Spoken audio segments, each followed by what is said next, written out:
夜华，你的阵法图我完全看不懂。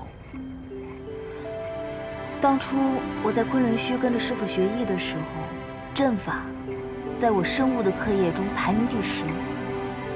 我只要看到这阵法图就头疼，全身都疼。那你还正儿八经的坐在这里干什么？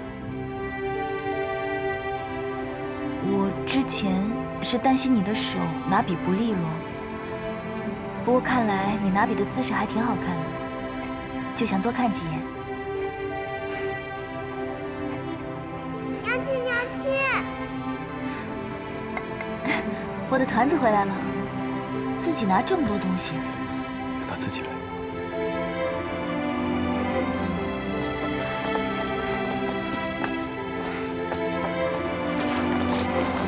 娘亲，娘亲，团子回来啦！程玉，程玉，这个就是我娘亲，你看我娘亲是不是很漂亮？原来这位就是敢在太岁头上动土的程玉元君。殿下，小仙能摸一摸娘娘吗？我娘亲是我夫君的，只有我夫君可以摸，你摸什么摸？我长这么大，第一回见着一位女上神，摸一摸都不行吗？当着我的面调戏我的妻子，程玉，你真是越来越有出息了。殿下真是小气。阿离，你拿的是什么？这是我从灵山上给你们带的果蔗。阿离最乖了。家人去接我时，千叮咛万嘱咐说，夫君腰边的这手臂伤了，让我千万不能耍赖让夫君抱。夫君，你的手伤疼吗？不疼。夫君一只手就可以抱起你。哎，没事吧？小心。别担心，前些日子我已经感觉到右手有些知觉了。我自然知道，你的手很快就能恢复了。只可惜你画的一手好丹青，若因此而不能作画的话，日后我同团子的画像还要劳烦他人，岂不太不方便了？要不现在就给你描一幅。现在？娘娘风采卓然，等闲的画师都不敢落笔的，怕也只有殿下才能将娘娘的仙姿给绘出来。这么会说话。走了，团子。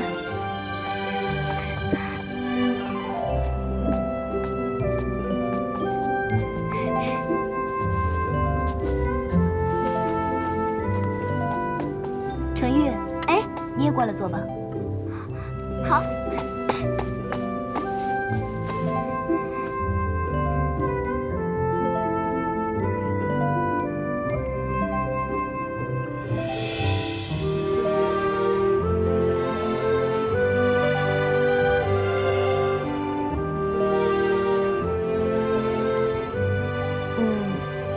程玉听说，上神是凤九小殿下的亲姑姑。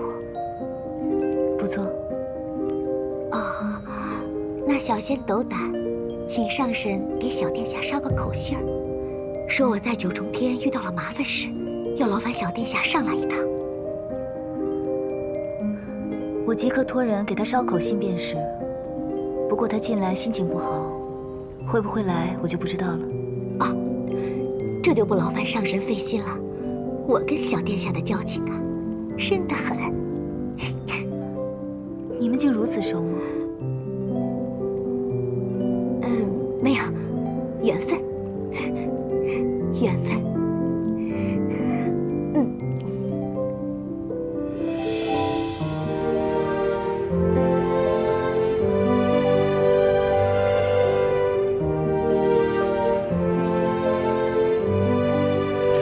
好了，你们可以歇歇了。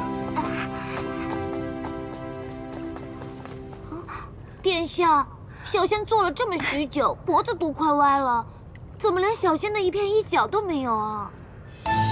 程玉，怎么这上面没有你？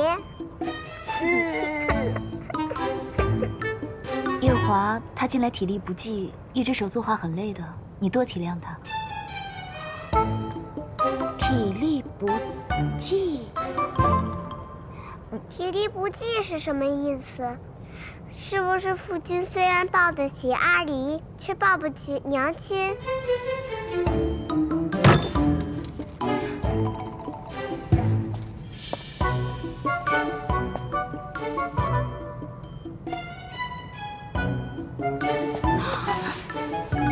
夜华，程玉，把阿离带回店内休息。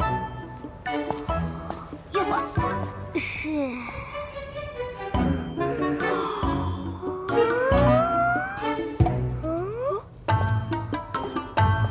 夜华，快点放我下来。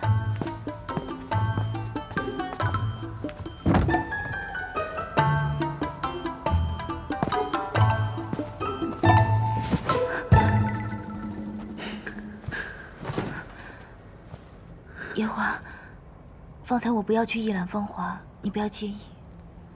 什么？那个，她毕竟是团子的亲娘。虽然我不知道她为什么会抛下你们，跳下诛仙台，但是死者为大，在她曾经住过的地方与你不太好。我知道。我还有一件事。你说吧。我已经让奈奈把她的东西锁起来了，也告诉自己不再轻易打开，省得找不痛快。她的东西我已经烧光了。还有一件事。芊芊，你今天怎么有这么多事情要交代啊？方才说的都是过去的事，接下来说的这件是最重要的事情。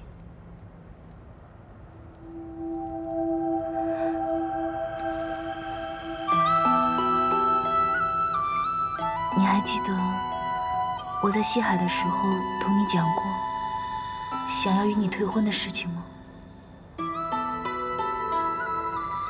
记得。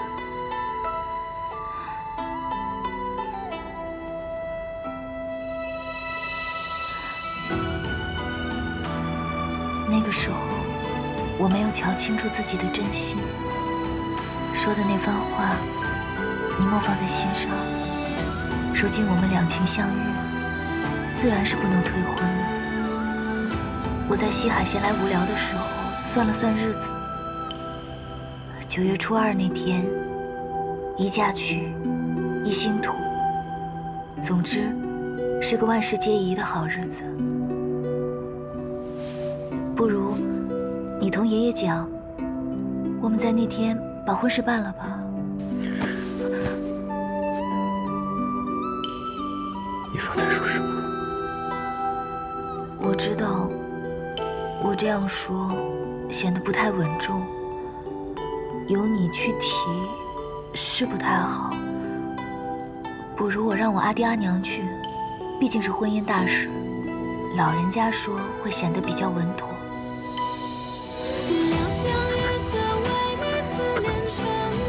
芊芊，你再说一次，你愿意同我走吗？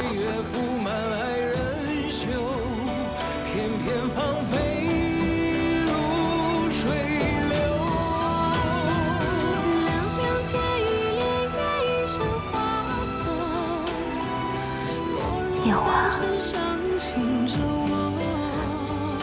我爱你。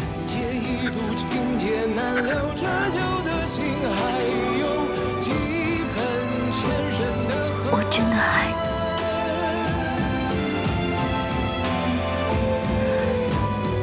我想永远都跟你在一起。我们青丘女子一向就是这么坦白的，有一说一，有二说二。可她自小在板正的9重天上长大，该不会嫌弃我这2句话太轻浮？就让情分落九尘，凉凉是雨，何时还会春生？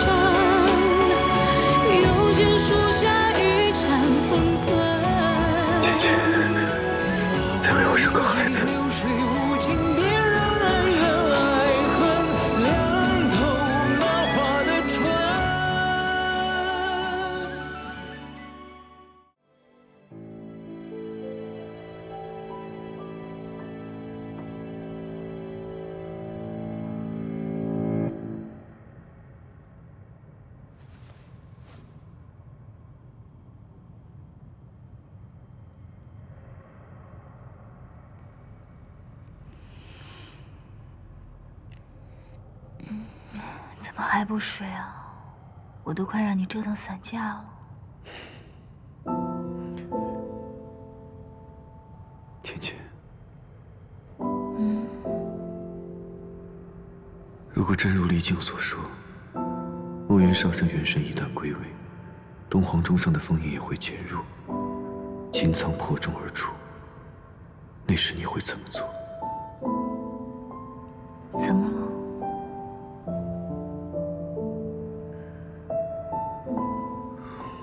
若7万年前，你有机会先一步封印东皇钟，你会不会真的替墨渊上神去？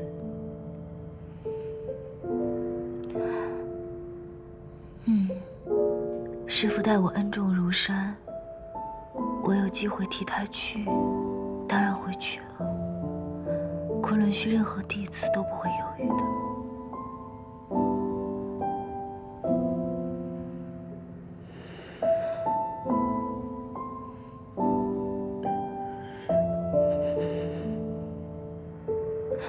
怎么？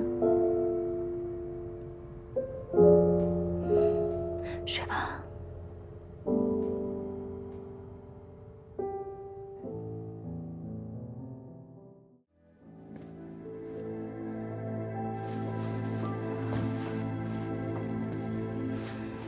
夜华，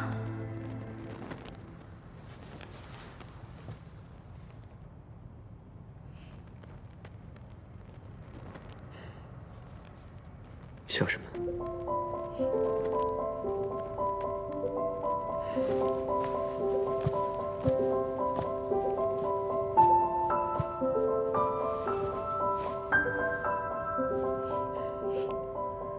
你在笑什么？许多人都会认错你跟我师父，但是我一次也没有认错过。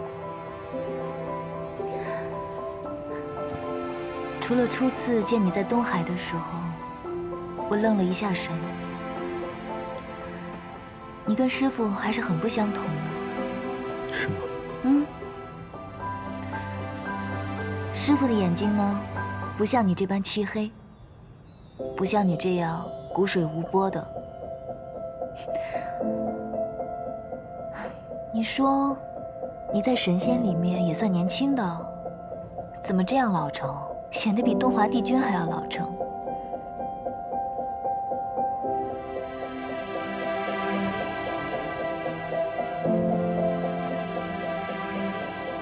你再看一会儿也无妨，看累了就躺在我怀中睡一会儿。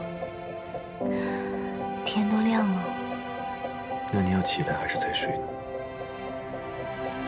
有点口渴了，命人煮茶吧。好。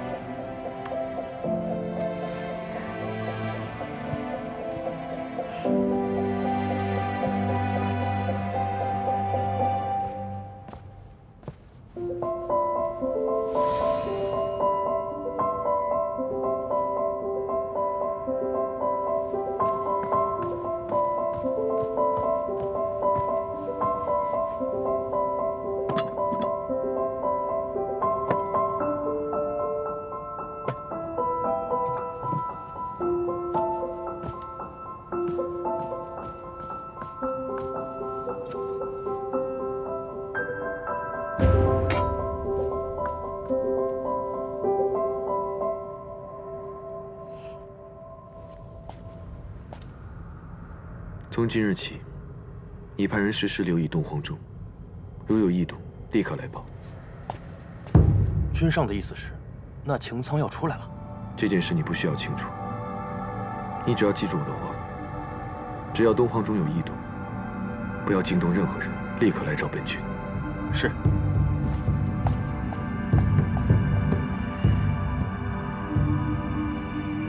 你说你亲眼看到白浅上神往君上的茶鬼里面下药，你真的亲眼看到是白浅上神？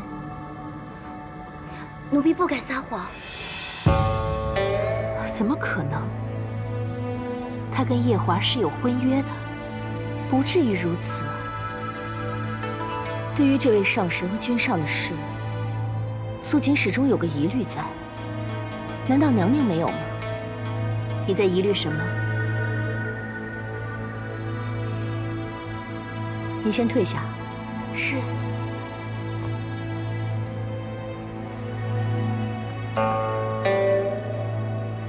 这300年前的事，素锦至今记忆犹新。娘娘不觉得奇怪吗？昔日君上对那个凡人爱入骨血，300年来也是守着那盏灯，心心念念要造出个假的来。怎么这一切在去了趟东海后，突然就变了？哪怕是变了，也变得太快了些。你这么一说，倒是说到本宫的心思里了。本宫也一直在忐忑，这夜华是受了什么蛊，怎么这么快就移情了呢？都说青丘九尾狐一族善用媚术，说不定今日这奴婢看到的，就是什么媚药呢？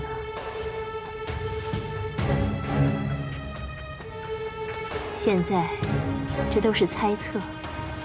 毕竟他是一个上神，又跟夜华有婚约在先的，他不至于如此。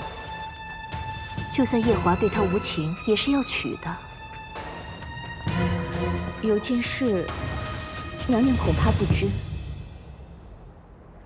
又有什么蹊跷之事啊？在君上去东海前，青丘的白凤九曾假扮成我的样子，去紫宸殿里偷走了劫魄灯。什么？偷走劫魄灯？那个白凤九，堂堂一个帝姬，怎么可能做出如此之事？你为何今日才告知本宫？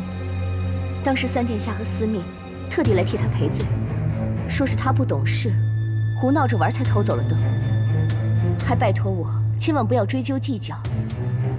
我也是看在东华帝君和司命的面子上，将此事压了下来。早就听说这个白凤九顶着报恩的名义，在太晨宫里胡作非为，扰得太晨宫里不得安宁。原以为帝君会嫌弃这个小殿下，没想到还挺维护他的。帝君心思莫测，谁能猜到？不过臣妾想到这件事，是觉得蹊跷。娘娘，您想，白凤九先是偷走了养着素素骨血的劫魄灯，白浅随后就在东海与君上相遇。君上在见了他一面之后，又迅速移情，不再做任何重造素素骨血的事。如此一联系，是否太过巧合了？的确太过巧合。所以，不管白浅是不是跟君上有婚约，我们都应该查清楚此事。倘若这个白浅的心思真这么深，娘娘就应该早一些禀明天君和君上。这种女人，做太子妃，或是未来天妃，都太危险了。不错，但是目前这些都还只是猜测。她毕竟是白浅上神、青丘女君，轻易得罪不得。那位上神已经来天宫2次了，都没有拜会过我。今天我倒要去见见他。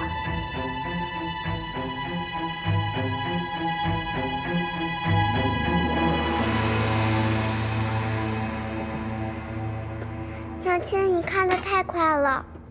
你一个小孩子家看那么仔细做什么？等我看完了讲给你听啊。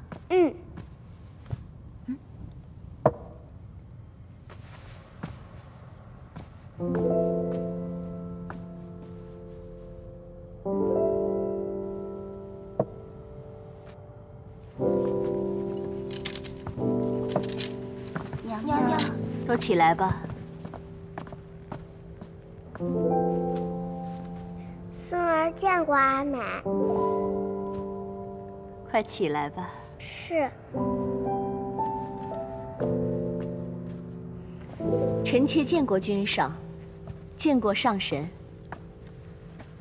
白浅上神，乐须娘娘，按礼数，我应该给上神行礼请安。但鉴于你跟小儿的婚事，你我行礼请安的事，就两两相抵了吧。还是随了夜华这处的辈分吧。白前见过乐须娘娘。那我就受了这未来儿媳的礼了。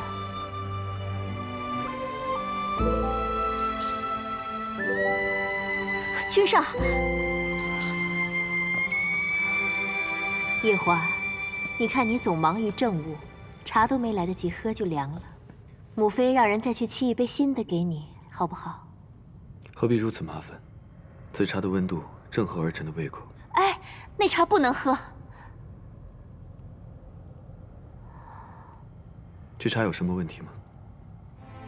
啊，我只是担心你喝了凉茶，身体会不舒服。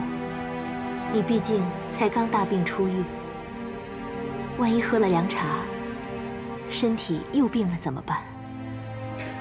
母妃不必忧心，此茶正是浅浅为我准备的，里面添加了不少折颜上神给他的养生补气丹药，正是用来调理身子的。他怎么知道我偷偷放了调理的丹药？原来如此，上神有心了。娘娘无需客气，毕竟夜华也是我未来的夫君，我也希望他尽早调理好身体。话说到这儿，让本宫想起来你二人的婚事。上神已经先后来九重天2趟了，如今也没有要走的意思。要不然，把婚事提到日程上来吧，把这桩喜事提前办了。一来合乎天族的传统，二来也算了了天君和夜华父君的心事。上神意下如何？虽然我是青丘的女君，但是我毕竟上面还有父母在，婚事也要先问过他们。好，这样我跟天君先说一下，提前准备着。毕竟天族和青丘的婚事是大事，马虎不得。阿奶，阿弟喜欢你。哦，那你的意思是平时就不喜欢我喽？平日也喜欢，但今日最是喜欢。阿弟就盼着夫君和娘亲能早日成婚，这样一来，阿弟就能光明正大去找娘亲了。哦，那要是不成亲的话，你就找不到娘亲了。若不成亲，娘亲她总是要顾及天族规矩，偷偷来寻夫君。你看这次就又是深夜偷偷来夫君的寝殿。若每次都这样，阿弟找起来实在不方便。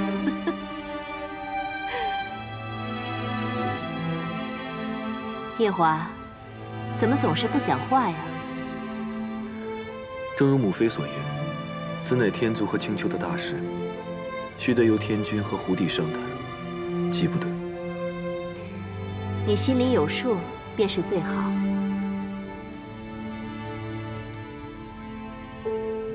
本宫就不耽搁太子殿下处理公务了，先走了。送儿恭送阿奶。去看书吧。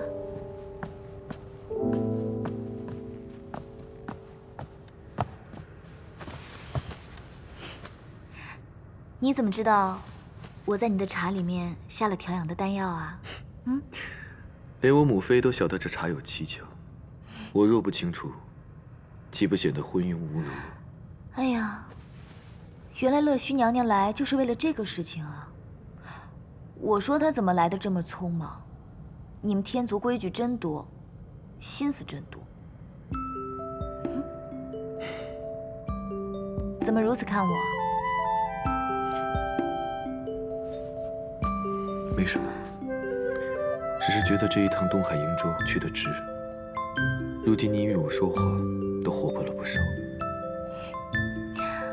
我年少时就是这个性子，只因现在活了14万年，四海八荒称我一句姑姑，自然不敢言语太过轻浮。哎，我们的婚事你是怎么准备的？这是大事，必须从长计议。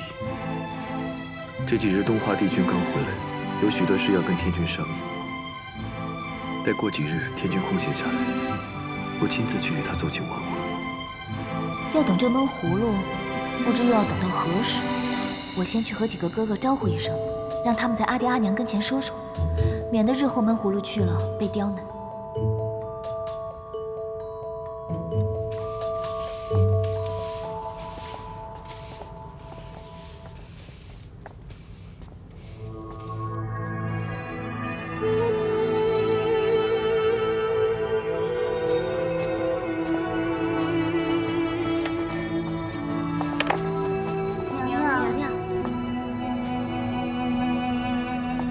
你们这是在做什么？是在准备小殿下的生辰吗？君上素来不喜这等大红色，去换了吧。是君上亲自吩咐下来的，说青丘的姑姑即将嫁过来了，叫我们准备着。是这个道理。毕竟姐姐她是青丘上神，又是君上未来的正妃，马虎不得。稍后我回宫，势必也要与君上和乐须娘娘商量看看，如何准备这迎娶正妃的大礼。快去吧。是。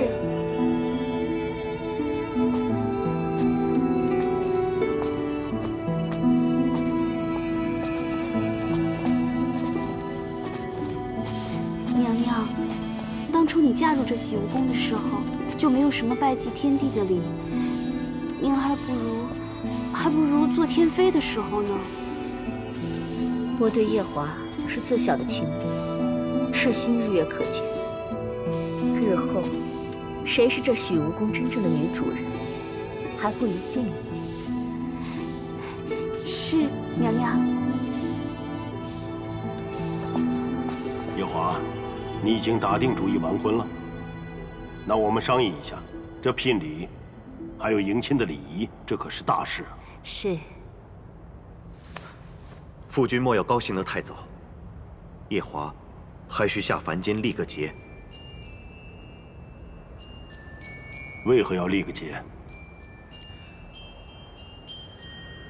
东海瀛州的4大凶兽，继承了父神半生的法力，可夜华却砍了他们，这就是对父神的大不敬。儿臣这2天查了查天规，夜华理应下凡历劫。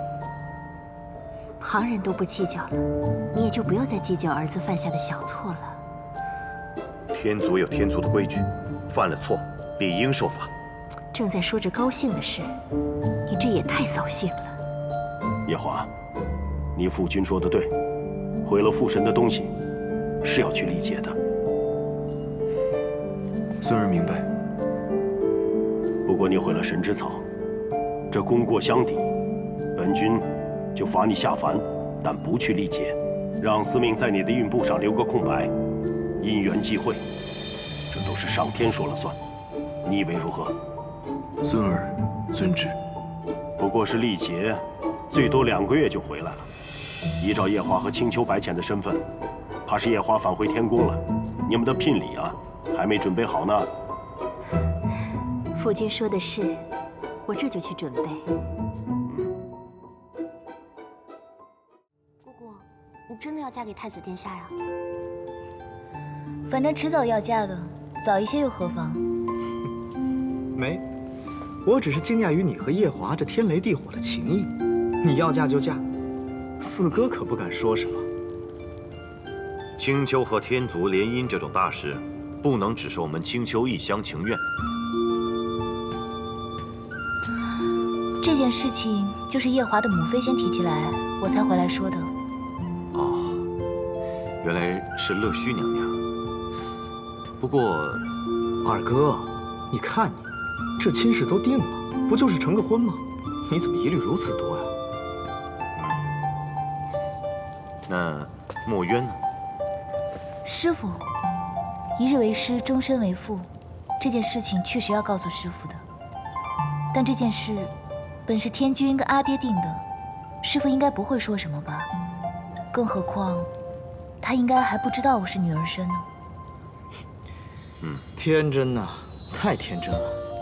你以为墨渊上神识不破折颜的法术？他们可是兄弟呀！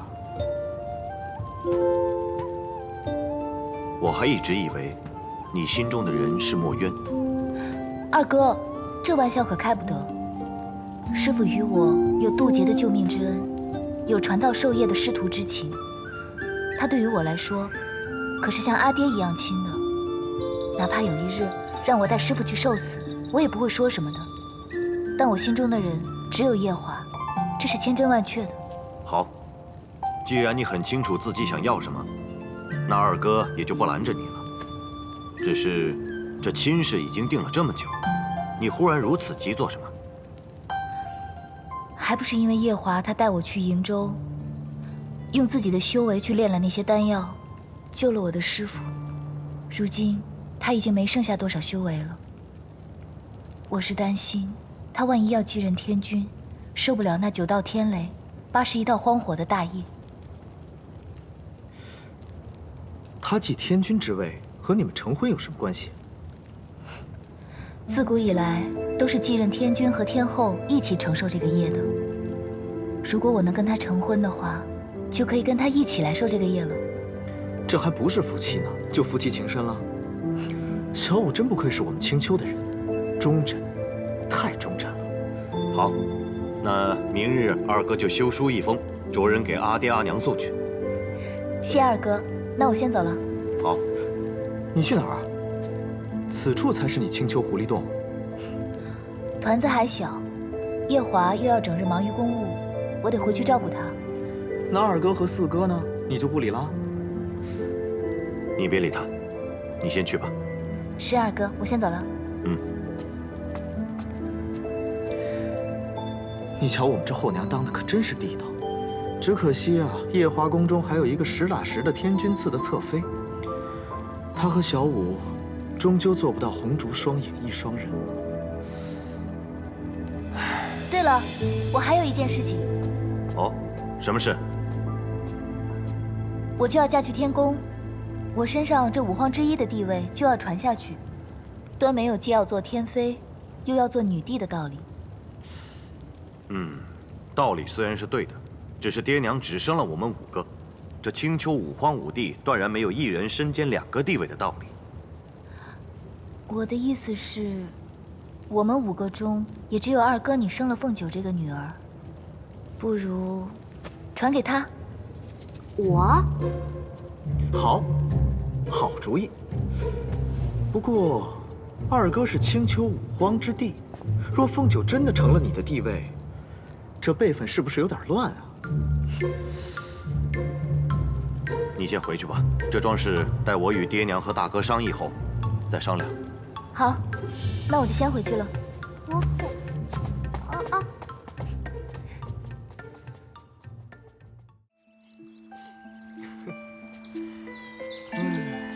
你笑了一整天，怎么遇上喜事了？没错，而且是2件喜事。哦，第一，我们家小凤九要继承青丘女君位了。青丘女君位不是小五的吗？这便是第2件喜事啊！我家小五要嫁了，她这回啊，真是红鸾心动了，亲自找我二哥替她去和爹娘说，而且日子都定了，是9月初2。哎呀，墨渊啊，墨渊！你不说些什么？你不惊讶？连我二哥那种人都吓了一跳。有何惊，又有何讶？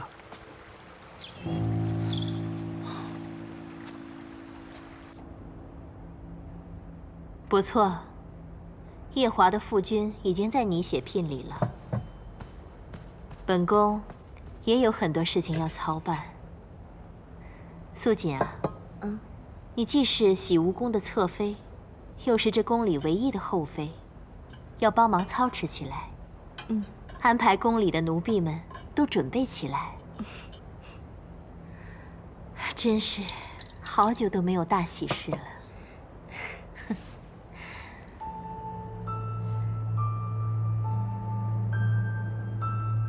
娘娘放心，臣妾一定会尽力替娘娘安排好这一切，让白浅上神风风光光的嫁过来。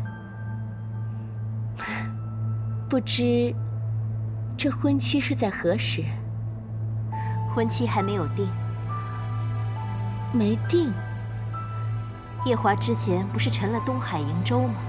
砍杀了父神留下的4大凶兽，现在被罚下凡历劫，差不多也要2个多月才能回来，到时再定。臣妾懂了。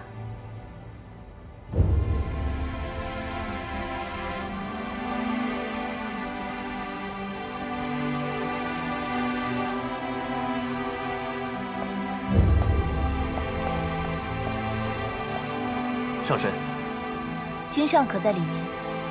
君上不知上神何时回来，让我留在此处，待上神回来之后，将上神带到君上那儿去。搞得这么神秘。上神请。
上神有什么吩咐吗？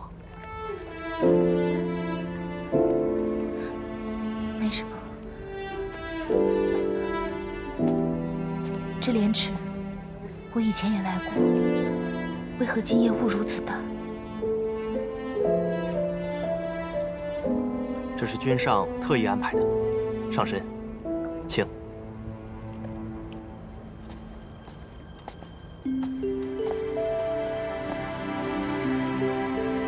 臣等拜见姑姑。芊芊，来，过来。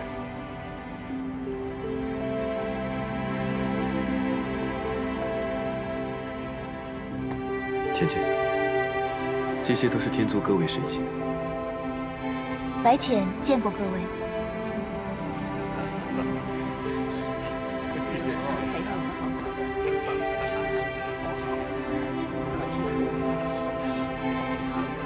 你怎么摆着天族太子的阵势来迎我？你可是9重天的太子妃，当然必须如此。没想到你这个人有时候……什么？还挺讨人喜欢。只是讨人喜欢吗？阿离拜见夫君娘亲。快来。娘亲怎么又偷偷跑来这里了？阿离以为要好些日子见不到你。娘亲去青丘找你的几个舅舅了，让他们安排安排，让娘亲尽早嫁给你夫君。真的太好了！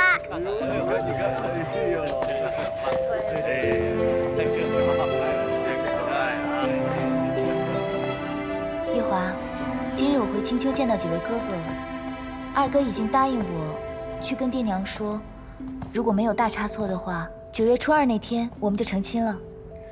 芊芊，9月初2怕是不行了。为何？我得下凡去历个劫。好端端的，为何要去历劫？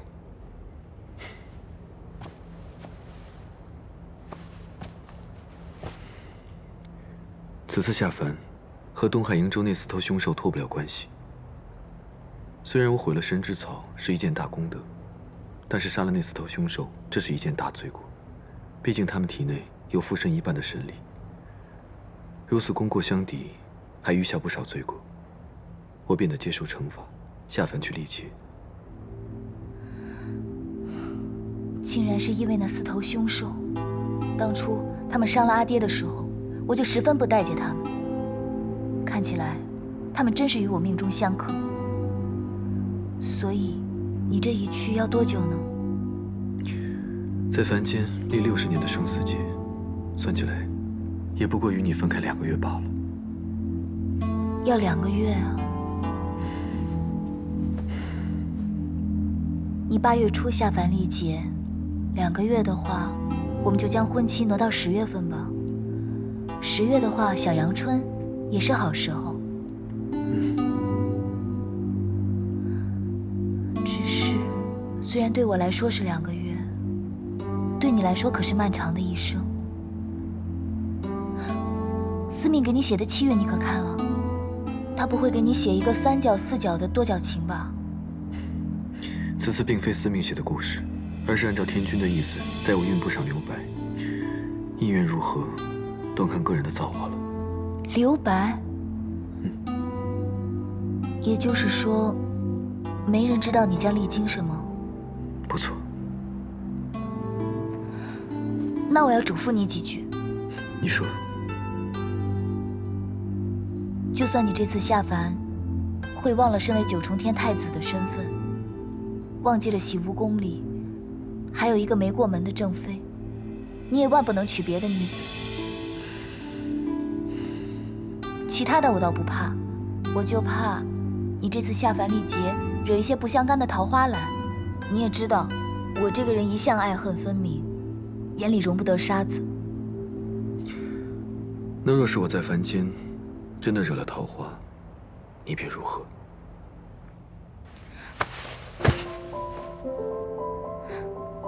若真有那个时候，我便将你抢回青丘，锁在狐狸洞中，让你日日只能看见我一个人，让你用膳的时候看着我，看书的时候看着我，作画的时候也看着我。若真是如此，我倒想你现在就把我抢回去。那我们就说定了，待你历劫回来，就来青丘寻我。到时候我们就不走那些婚嫁礼俗了，就随了青丘的规矩，将你锁回狐狸洞。好，芊芊，我们睡吧。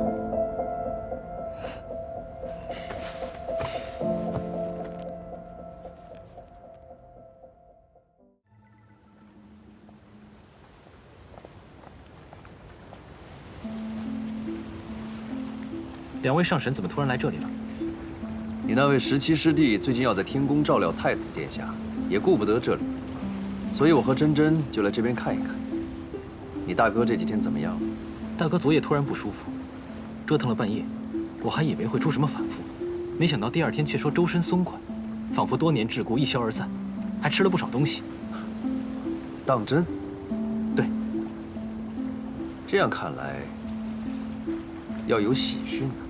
上神的意思是，你师父要回来了。真的吗？啊，是跌风失礼了。无妨，快，带我去看看你哥哥吧。啊，请。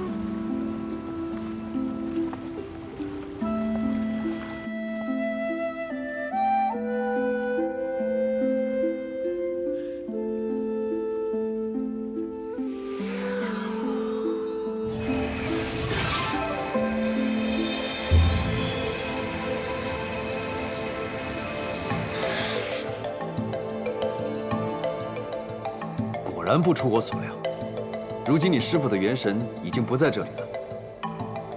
我估摸着，他应该是元神归位了。那我该怎么办啊？别慌，你现在马上赶回昆仑虚，召集你那些师兄弟们，让他们准备迎接墨渊回去。我和珍珍立刻赶回青丘炎华洞，查看一下你师父墨渊是否真的元神归位了。是，我这就回昆仑虚。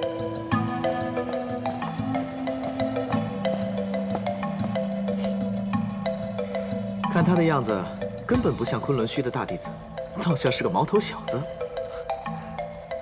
你别说他，就连我现在内心也是欢喜的乱了方寸。我们赶快回青丘去吧。去吧。我去见过天君之后就下凡了。为何不让我送你去凡间？不过就2个月。若有人知道青丘的白浅上神亲自去送，不怕旁人笑话你。你们天族的规矩真是麻烦。对了，有一个东西要拿给你，这个你拿着吧。御魂。你可知离境为何把这个给迷谷？应该是因为在东海瀛洲的时候，我救了他和他妹妹。既然你救了他们，这个你收着也无不妥。你不感到奇怪，为何我收得如此痛快吗？你应该是怕离境借着这个来寻我吧？那我先走了。去吧。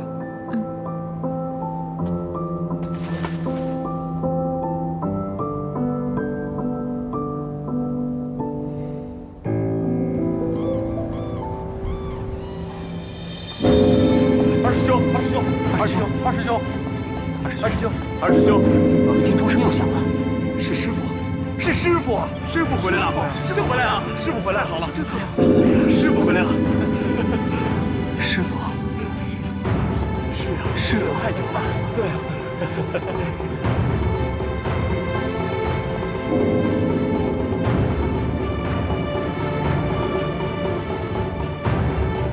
是昆仑虚。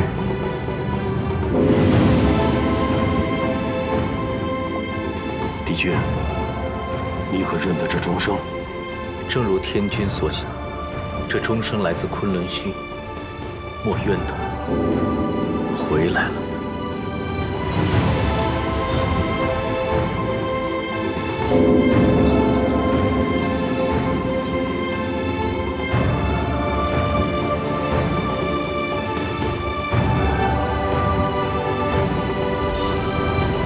小五，大约今日你便能一偿多年的夙愿了。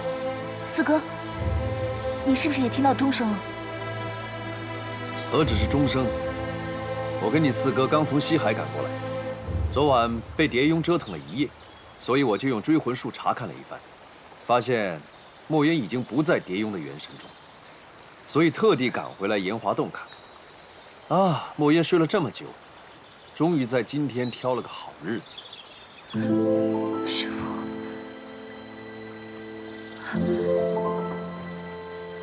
师父他要醒过来了。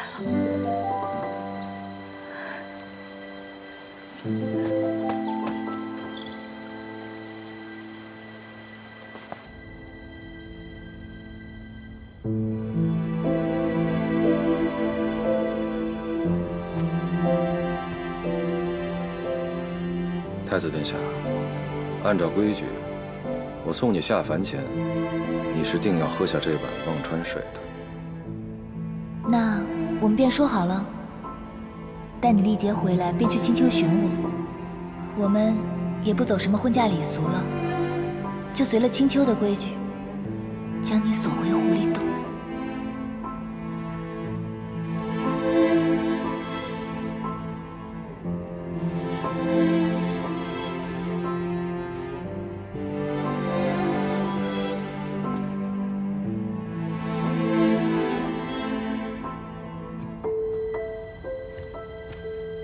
芊芊，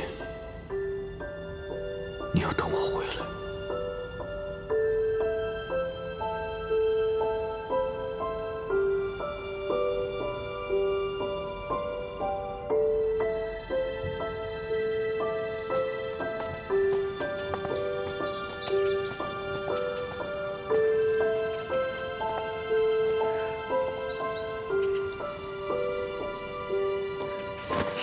哎，你这是要做什么？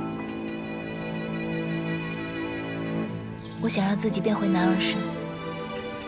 毕竟以前师父见我都是司音的模样，应该认不得我现在的样子。凭墨渊的修为，早看出你是女娇娥，没有揭穿你是看在你爹你娘的面子上。你真以为你可以糊弄他2万年啊？之前四哥也是这样跟我说的，可我总觉得师傅还是见惯我司音的模样。你就别再自欺欺人了，去吧。别怕，快去看看你师傅。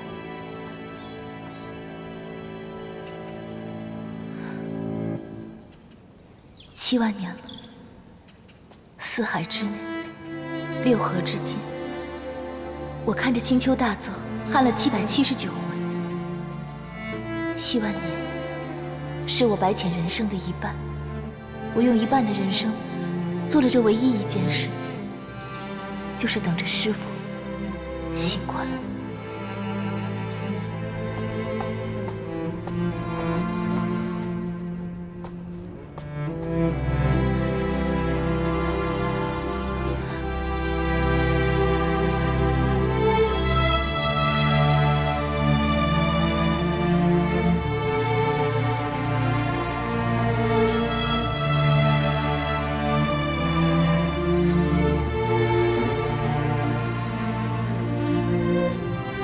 从今日起，你就是昆仑虚墨渊战神座下17弟子，司音神君。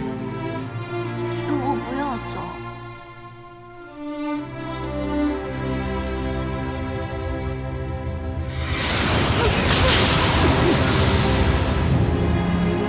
师傅，这天天引我来生啊，师傅！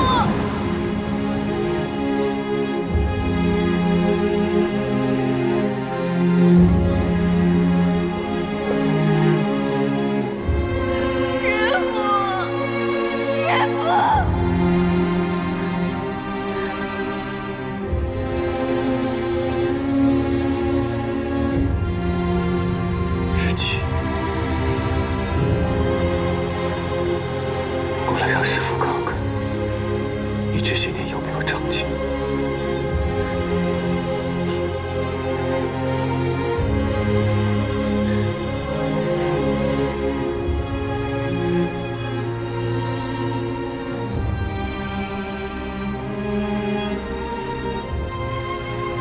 师父，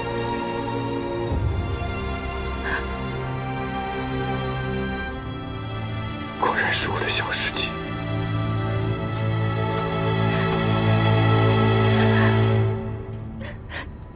师父，你终于回来。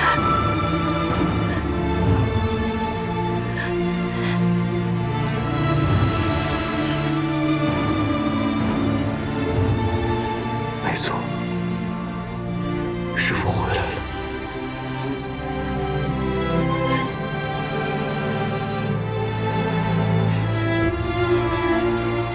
我的小师妻做这副打扮也是好看的。师傅。